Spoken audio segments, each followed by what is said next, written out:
तीर्थंकर अरहंत प्रभु वीतराग भगवान स्वीकारो मेरी वंदना भवतारक जलयान।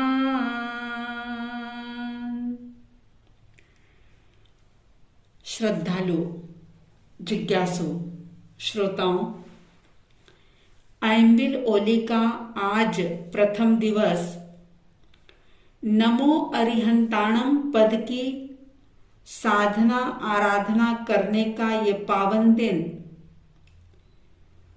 आज के दिन पहले पद की साधना जप आदि किया जाता है। अगर कोई व्यक्ति महामंत्र नवकार को ठीक तरीके से समझता है और अगर इस महाप्रभावशाली मंत्र का सहारा लेता है तो वह अरिहंत और सिद्ध दशा को प्रकट कर सकता है। मंत्र का प्रभाव पहले था, आज नहीं, ऐसी बात नहीं है।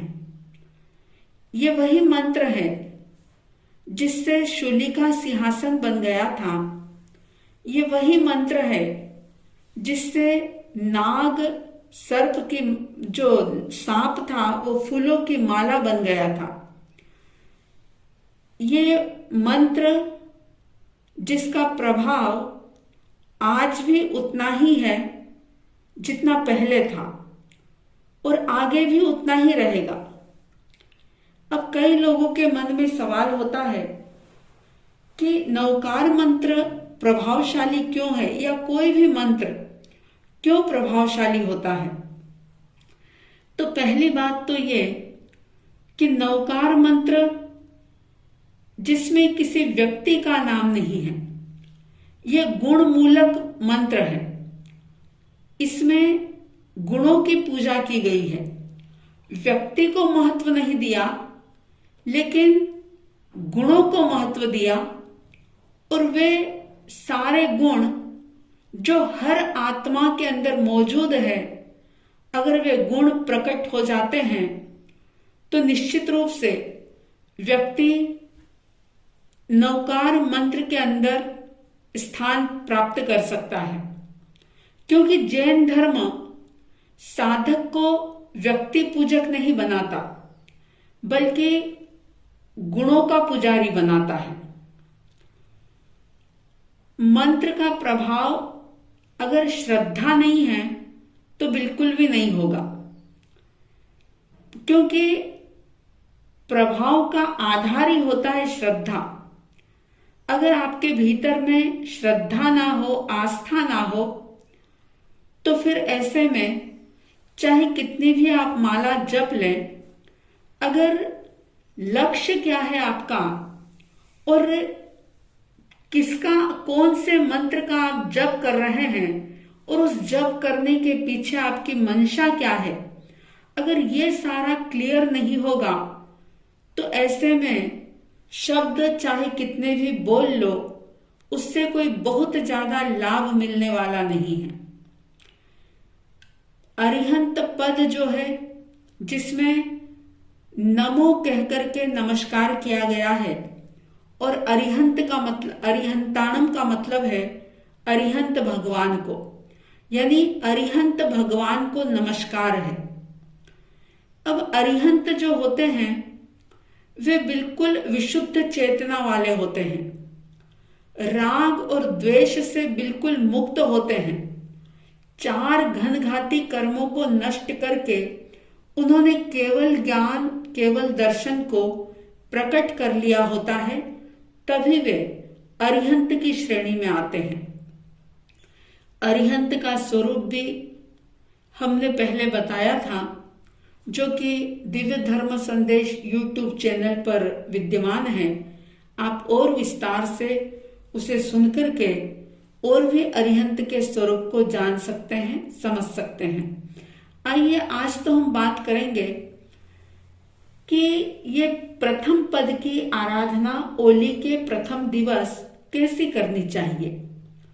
तो ऋषि मुनि कहते हैं कि अरिहंत पद की साधना यानी नमो अरिहंताणम, इसका उच्चारण करने के साथ अपने सहस्रार चक्र पर यानी कि मस्तक के ऊपर का जो हिस्सा है, भाग है, उस पर श्वेत वर्ण के साथ इसका ध्यान करना चाहिए। सहस्रार चक्र पर चमकते हुए सफेद अक्षरों की लिखावट देखनी चाहिए और उन चमकते हुए नमो अरिहंताणम पद पर, उन अक्षरों पर अपने मन को केंद्रित करना चाहिए। श्वेत वर्ण, सफेद रंग, जिसके चिंतन करने से आरोग्य बढ़ता है, ये स्वास्थ्य देने वाला होता है, शांति का अनुभव कराने वाला ये रंग। और इसीलिए अस्पतालों में भी डॉक्टर, नर्स आदि विशेष रूप से सफेद ड्रेस पहनते हैं। स्फटिक रत्न जैसी निर्मल अरिहंत आकृति को जब हम अपने सहस्रार केंद्र पर देखने का अभ्यास करते हैं तो हमारे मन में शांति और शीतलता का एहसास होता है, एक निरोगता महसूस होती है। ये काम सिर्फ एक दिन की साधना से नहीं हो सकता, इसके लिए निरंतरता चाहिए, अभ्यास चाहिए। अगर आप रोज ऐसा करते हैं तो जरूर आपकी साधना सफल होती है। और रंग की वैज्ञानिकता तो आज हर कोई स्वीकार करता है। अगर हम ग्रहों की बात करें तो चंद्र का और शुक्र ग्रह का रंग जो है वो भी सफेद माना जाता है। और इसीलिए ज्योतिष शास्त्रों में चंद्र की शांति के लिए मोती धारण करने के लिए कहा जाता है और शुक्र ग्रह की शांति के लिए हीरा पहनने की सलाह दी जाती है। लेकिन रंग के साथ अगर नमो अरिहंताणम इस मंत्र का भी समायोजन हो जाए तो ये बहुत ज्यादा प्रभावशाली होता है, क्योंकि ज्वेलरी जो है वो सिर्फ शरीर के ऊपर धारण की जाती है, लेकिन जाप और ध्यान जो होता है वो आत्मा की गहराई से होता है। और रंग के ध्यान से अपने शरीर में एक रासायनिक परिवर्तन आता है, और जब रासायनिक परिवर्तन होता है तो उससे क्या होता है कि हमारी वाणी, हमारा व्यवहार, हमारी भावना, सब चीज परिवर्तित होती है। अगर हम मंत्र का जाप ना करें, नमो अरिहंताणम पद ना बोलें, उस पर गहराई से विचार ना करें और सिर्फ मोती पहन लें या हीरा धारण कर लें तो उससे कोई बहुत ज्यादा लाभ मिलने वाला नहीं है। ज्ञानी तो इस बात को स्वीकार करते ही हैं कि मंत्र जाप से आपके अनंत कर्मों की निर्जरा हो सकती है। यह मंत्र का जाप आपके कर्मों की निर्जरा में सहयोगी बन सकता है।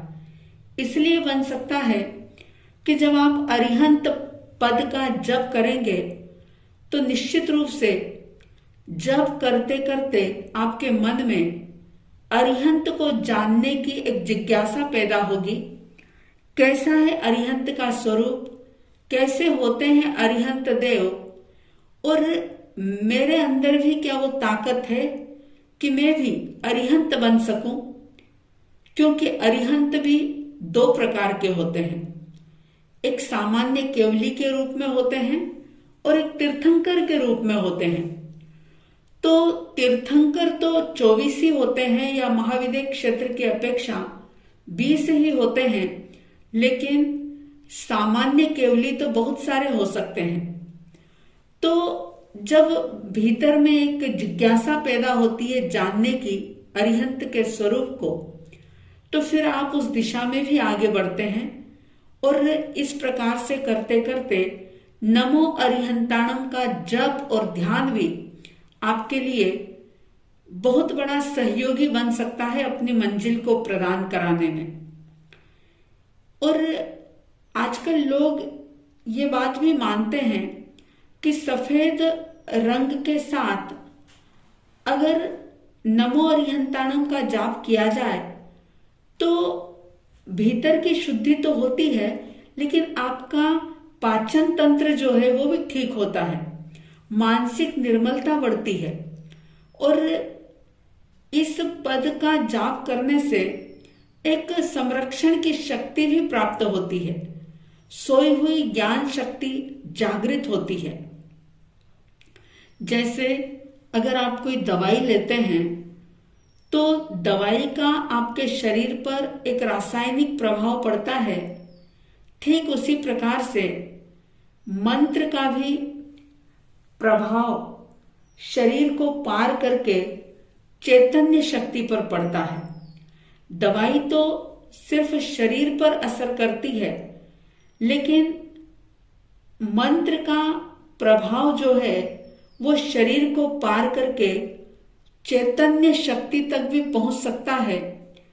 और धीरे धीरे क्या होता है कि आपके मन को जो कसने वाली, दबोचने वाली जो प्रवृत्तियां हैं, जो कषाय हैं, वे क्षीण होते हैं, कमजोर होते हैं। हमारी बुरी वृत्तियां दूर होती है और धीरे धीरे ये प्रवृत्तियां कमजोर होती होती पूरी तरह से खत्म हो जाती है, समाप्त हो जाती है। तो इस प्रकार से नमो अरिहंताणम का जप इस विधि से करना चाहिए और इस ओली तप के अंदर विशेष रूप से जरूर इस प्रकार की साधना आराधना करके आप अपने आप को विशुद्ध बना सकते हैं। आप ज्यादा से ज्यादा जप साधना कर सकें, ध्यान के साथ नमो अरिहंताणम का जप कर सकें और इस जप के साथ अपने मन की शुद्धि, वचन की शुद्धि, काया की शुद्धि के साथ ही साथ आप अपनी चेतना को शुद्ध कर सकें। ऐसी साध्वी द्वय की तरफ से हार्दिक हार्दिक शुभ मंगल भावनाओं के साथ जय प्रभु महावीर, जय गुरु आनंद।